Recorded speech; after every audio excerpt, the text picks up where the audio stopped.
म्हणजे तुम्हाला आम्ही पकडू शकतो. मी आता मुलांशी बोललो.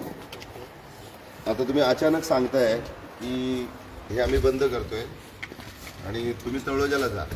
आता तळोजाला तर कोण जाऊ शकत नाही, एवढं काही जवळ नाही. आणि पगार जो काय 14,000 तुम्ही देता, तर तुम्हाला पण माहिती आहे 14,000 काय होतं आजच्या घडीला. हां, एवढी मोठी DHL नावाची कंपनी.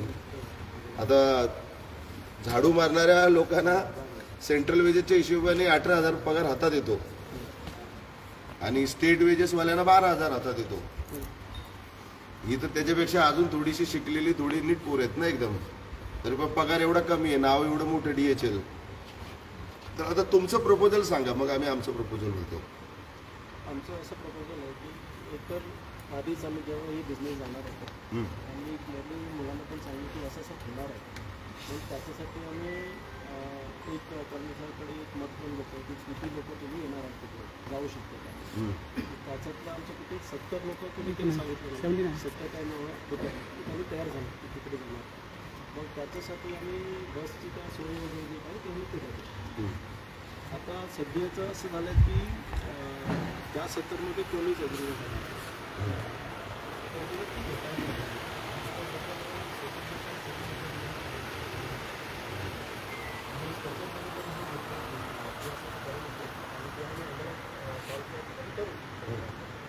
आता सध्या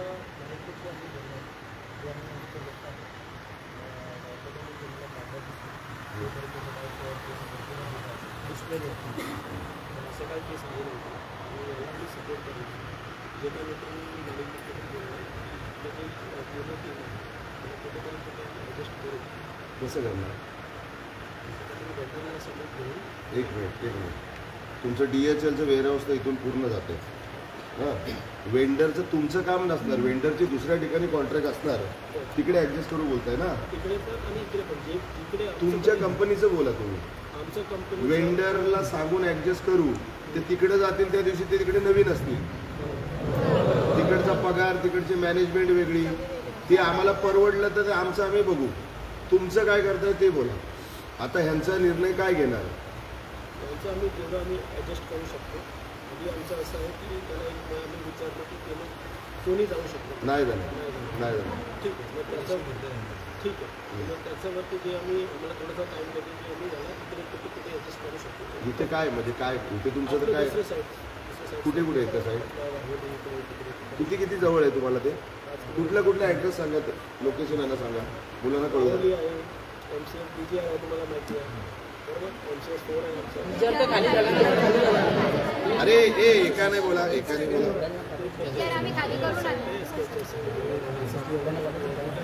कळवली कुठे? कोणाकोणाच्या जवळ आहे कळवली? पगार सेम असतो तिकडे. तर तुमच्या अंदाजे कळवलीला जागा खाली नाही, मग तिकडे किती मुलं ॲडजस्ट करणार तुम्ही?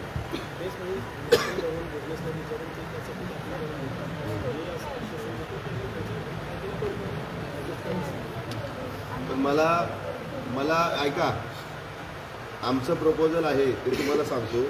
तुम्ही ॲडजस्ट करा किंवा नका करू, पण आमच्यासाठी शेवटचा पर्याय आहे की आम्ही दुसऱ्या कुठे जाणार नाही तळोजाला वगैरे. आणि इकडे जवळपास आहे ते तुमचं प्रपोजल येऊन ते बघू. पण आमचं प्रपोजल असं आहे की 5 पगार तुम्ही त्यांना द्यावे, 5 महिन्याचा पगार आणि एक नोटीस पगार वेगळा. जे तुम्ही अचानक आता बोलताय की आता आम्ही बंद करतोय, तो नोटीस पगार आणि त्यांना कुठे नोकऱ्या नाही मिळणार म्हणून 5 पगार, असे टोटल 6 पगार आम्हाला ग्रॉस पगार पाहिजे. हे आमचं प्रपोजल आहे. तर ह्या सगळ्या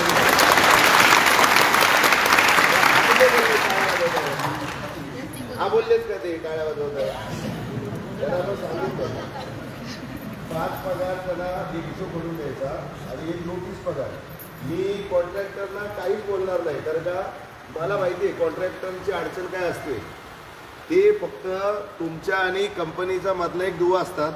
त्यांना काय फक्त मॅनेजमेंट फीज भेटते, ती पण किती भेटते? दिवसांदिवस एक जमाना होता 20-25% सर्व्हिस चार्ज मिळायचा कॉन्ट्रॅक्टरला. आता तर काय बँकांमध्ये 200-300 रुपये आणि 500 रुपये पर पर्सन देतात. त्याच्यात कॉन्ट्रॅक्टर काय करणार किंवा कॉन्ट्रॅक्टर कुठून देणार? कारण कॉन्ट्रॅक्टरचं दुःख पण मला माहिती आहे आणि कामगारांचं दुःख पण मला माहिती आहे. पण मॅनेजमेंट एवढ्या माजलेले आहेत ना पैशाच्या जीवावरती, त्या कामगारांचा वापर करतात आणि मधी बकऱ्या बनवतात कॉन्ट्रॅक्टरला, मग तुमच्या नजरेत विलन कोण बनतो? कॉन्ट्रॅक्टर. पण त्या बिचाऱ्याचा काही रोल नसतो, त्याला करायला लावणारी ही मॅनेजमेंट असते. त्याला काय विचारायला काम पाहिजे तर इशाऱ्यावर नाच तसं नाचणार. त्याच्यामुळे मी कॉन्ट्रॅक्टरला दोष देणार नाही. तुम्ही पण कुठल्याच कॉन्ट्रॅक्टरला चुकीचं बोलायचं नाही. हा, उद्या त्यांनी 20,000 रुपये पगार दिला ना तरी कॉन्ट्रॅक्टर तुम्हाला 20,000 देईल. पण ते देत आहेत तो फक्त सर्व्हिस चार्जमध्ये जो काही ठरेल तो घेणार.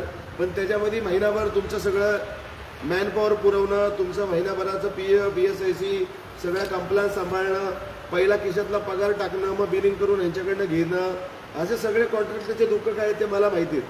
त्याच्यामुळे आपल्यासाठी हेच आलं का लक्षात? तर आम्हाला 5 पगार अचानक कामावर काढताय त्याचे आम्हाला नोकरी बघायला, आणि 1 पगार हा नोटीस पगार, असे 6 पगाराचं आमचं प्रपोजल आहे. आता तुम्ही डिसिजन मेकर असाल तर लगेच हा बोला आणि आम्हाला लिहून द्या, विषय संपला. नाही बोललात तुम्ही बोलाल की आमची मॅनेजमेंटला ताकदवर आहे, काय उकडू नाही शकत, तर उकडू शकतो की नाही आम्ही आत्ता 5 मिनिटात रिझल्ट पण देऊ तुम्हाला. सगळ्या गोष्टी तयारी करून आलोय मी, असं परत नाही जाणार. आणि जे काय तुम्हाला वाटतं की बाबा 2 दिवस 3 दिवस आम्हाला वेळ द्या, तर आम्हाला लेखी द्यायचं की आपला निर्णय होऊन कामगार युनियन यांचा ठराव एकमत होत नाही तोपर्यंत एकाही मुलाला इथून शिफ्ट नाही करणार किंवा गेटवरनं एंट्री नाही बंद करणार. नोकरी त्याची चालूच राहणार. ज्या दिवशी पेपरवरती लिगली ठरेल, करार होईल की बाबा 5 पगार देत आहे का 6 पगार देत आहे का खुशीने 10 देत आहे, तुम्हाला वाटलं बाबा गरीब आहे 10 द्या तर 10 द्या, त्याचे पेपरवर लिहून हवं. आणि हे सगळं आमचे नेते आहेत अविनाशदादा जाधव, त्यांच्या समोर होईल हे सगळं. तर का ह्या सगळ्या गोष्टीचं लीड करतायत अविनाशदादा जाधव, आणि अविनाशदादांनी मला पाठवलं. त्याच्यामुळं मी जरी बोललो तरी तुमची मॅनेजमेंट ह्या कामगारांमधून एक मी कमिटी बनवायला सांगतोय ना 10-15 जणांची, कारण का दरवेळेला एवढ्या लोकांना घेऊन मिटिंगला नाही बसू शकत. तुमच्या विश्वासातली 15 ते 20 जणं तुम्ही निवडा, त्याच्यामध्ये 10 मुलं घ्या 10 लेडीज घ्या, अशी 20 जणांची कमिटी बनवा. आणि ह्या लोकांना हवा येऊन 2-3 दिवस की लगेच निर्णय देताय तुम्ही आम्हाला?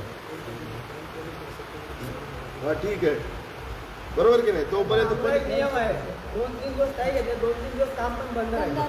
थांब ना भाऊ, थांब 1 मिनिट. मी हे जे काय बोलतोय की बाबा आपण ह्या तारखेला बसू, तोपर्यंत आम्हाला वेळ द्या.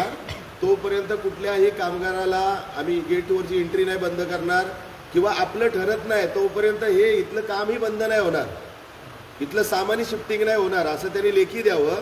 त्याच्यानंतर लेखी पेपरवरती बोलतोय मी, असं तोंडी बोलून नाही रे बाबा. काम का बंद करायचं? काम बंद करून नुकसान नाही करायचं. आपल्या मागण्यांना त्यांनी विरोध केलाय का? नाही केला.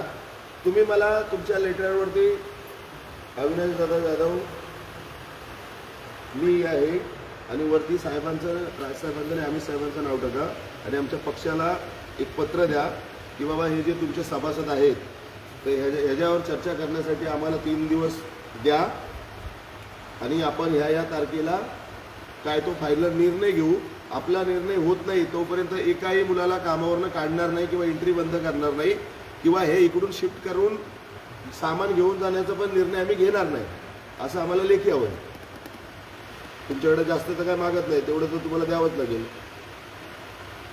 द्या लेखी, काय बरोबर काय?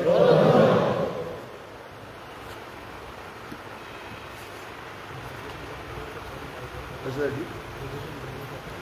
5 दिवस घ्या, मला काय करायचे, 6 दिवस घ्या, पण आम्हाला लिहून तर द्या की तुमच्या बरोबर माझ्या कामगारांची कमिटी जी मी निवडून देईन ती, आम्ही युनियन आणि तुम्ही मिळून जोपर्यंत आपला ठराव पास होत नाही तोपर्यंत इकडचं कामही बंद होणार नाही आणि इकडची कुठलीही गोष्ट शिफ्ट पण होणार नाही तिकडे तळोजाला. आम्हाला आहे ना विश्वास, ठेवतो आम्ही विश्वास तुमच्यावरती. मग दिवस 5 पाहिजेत का 10 पाहिजेत ते तुम्ही सांगा, आम्ही 10 दिवस देतो. आम्हाला काय, आमचं काम चालूच आहे तर आम्हाला 10 दिवस पण काय अडचण नाहीये.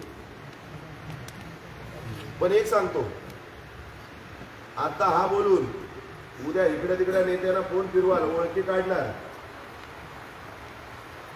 तर मग 5 पगार 10 पगारावर 20 पगारावरती जायला जेवढ्या बाहेर पाळणार ना तुम्ही फिरणार, बरोबर की नाही? राजकारणातल्या लोकांकडे फिरणार किंवा तुमच्या कुठून काय ओळखी असणार, तर जेवढ्या ओळखीचे फोन येतील ना तेवढे पगार वाढतील माझ्या पोरांची. गपचूप आमच्याबरोबर बसायचं आणि आमच्याबरोबर निर्णय घ्यायचा, बरोबर की नाही? काय होतं, हे इकडनं गेल्यानंतर यांच्या मालकांना फोन करतात वरिष्ठांना, मग ते ह्या नेत्याला फोन कर, त्याला जर बाहेरनं फोन यायला लागले ना आम्हाला, तर तेवढा आमचा रेट वाढत राहणार. हां, मग 20, 25, 50 पगार जेवढे फोन फिरवायचे तेवढे फिरवा. आणि तुम्हाला वाटेल की इकडे तिकडे आम्ही गेलो, आमच्याकडे सुट्टी मिळणार नाही तुम्हाला, एवढं लक्षात ठेवायचं. किंवा असं बोला की बाबा आमची मॅनेजमेंट बोलते की नाही नाही आम्हाला यांच्या मागण्या मान्यत नाही आहेत किंवा आम्ही काय निर्णय नाही घेणार, तर मग मनसे दणका तसं द्यायचं तर आत्ता देतो इकडे आम्ही, त्याला पण तयार आहोत. पण 10 दिवस मागत असाल प्रेमाने विश्वासाने तर ते 10 दिवस पण देऊ. फक्त कॉन्ट्रॅक्टरकडे बोट नाही दाखवायचं, तुम्हाला मी परत सांगतोय. आणि जे काय पगार तुम्ही द्याल, 5 पगार 10 पगार नोटीस जे काय ठरेल ते तुम्ही डायरेक्ट मुलांना द्या किंवा कॉन्ट्रॅक्टरच्या थ्रू द्या, आम्हाला काहीच अडचण नाही. आपला हिशोब जो काय ठरेल तो त्यांच्या थ्रू देऊ किंवा यांच्या थ्रू देऊ, आपल्याला काही प्रॉब्लेम नाही त्याचा. आम्हाला तुमच्याबद्दल काहीच नाही. मी मगाशीच बोललो, आम्हाला माहिती आहे कॉन्ट्रॅक्टरच्या अडचणी काय असतात त्या.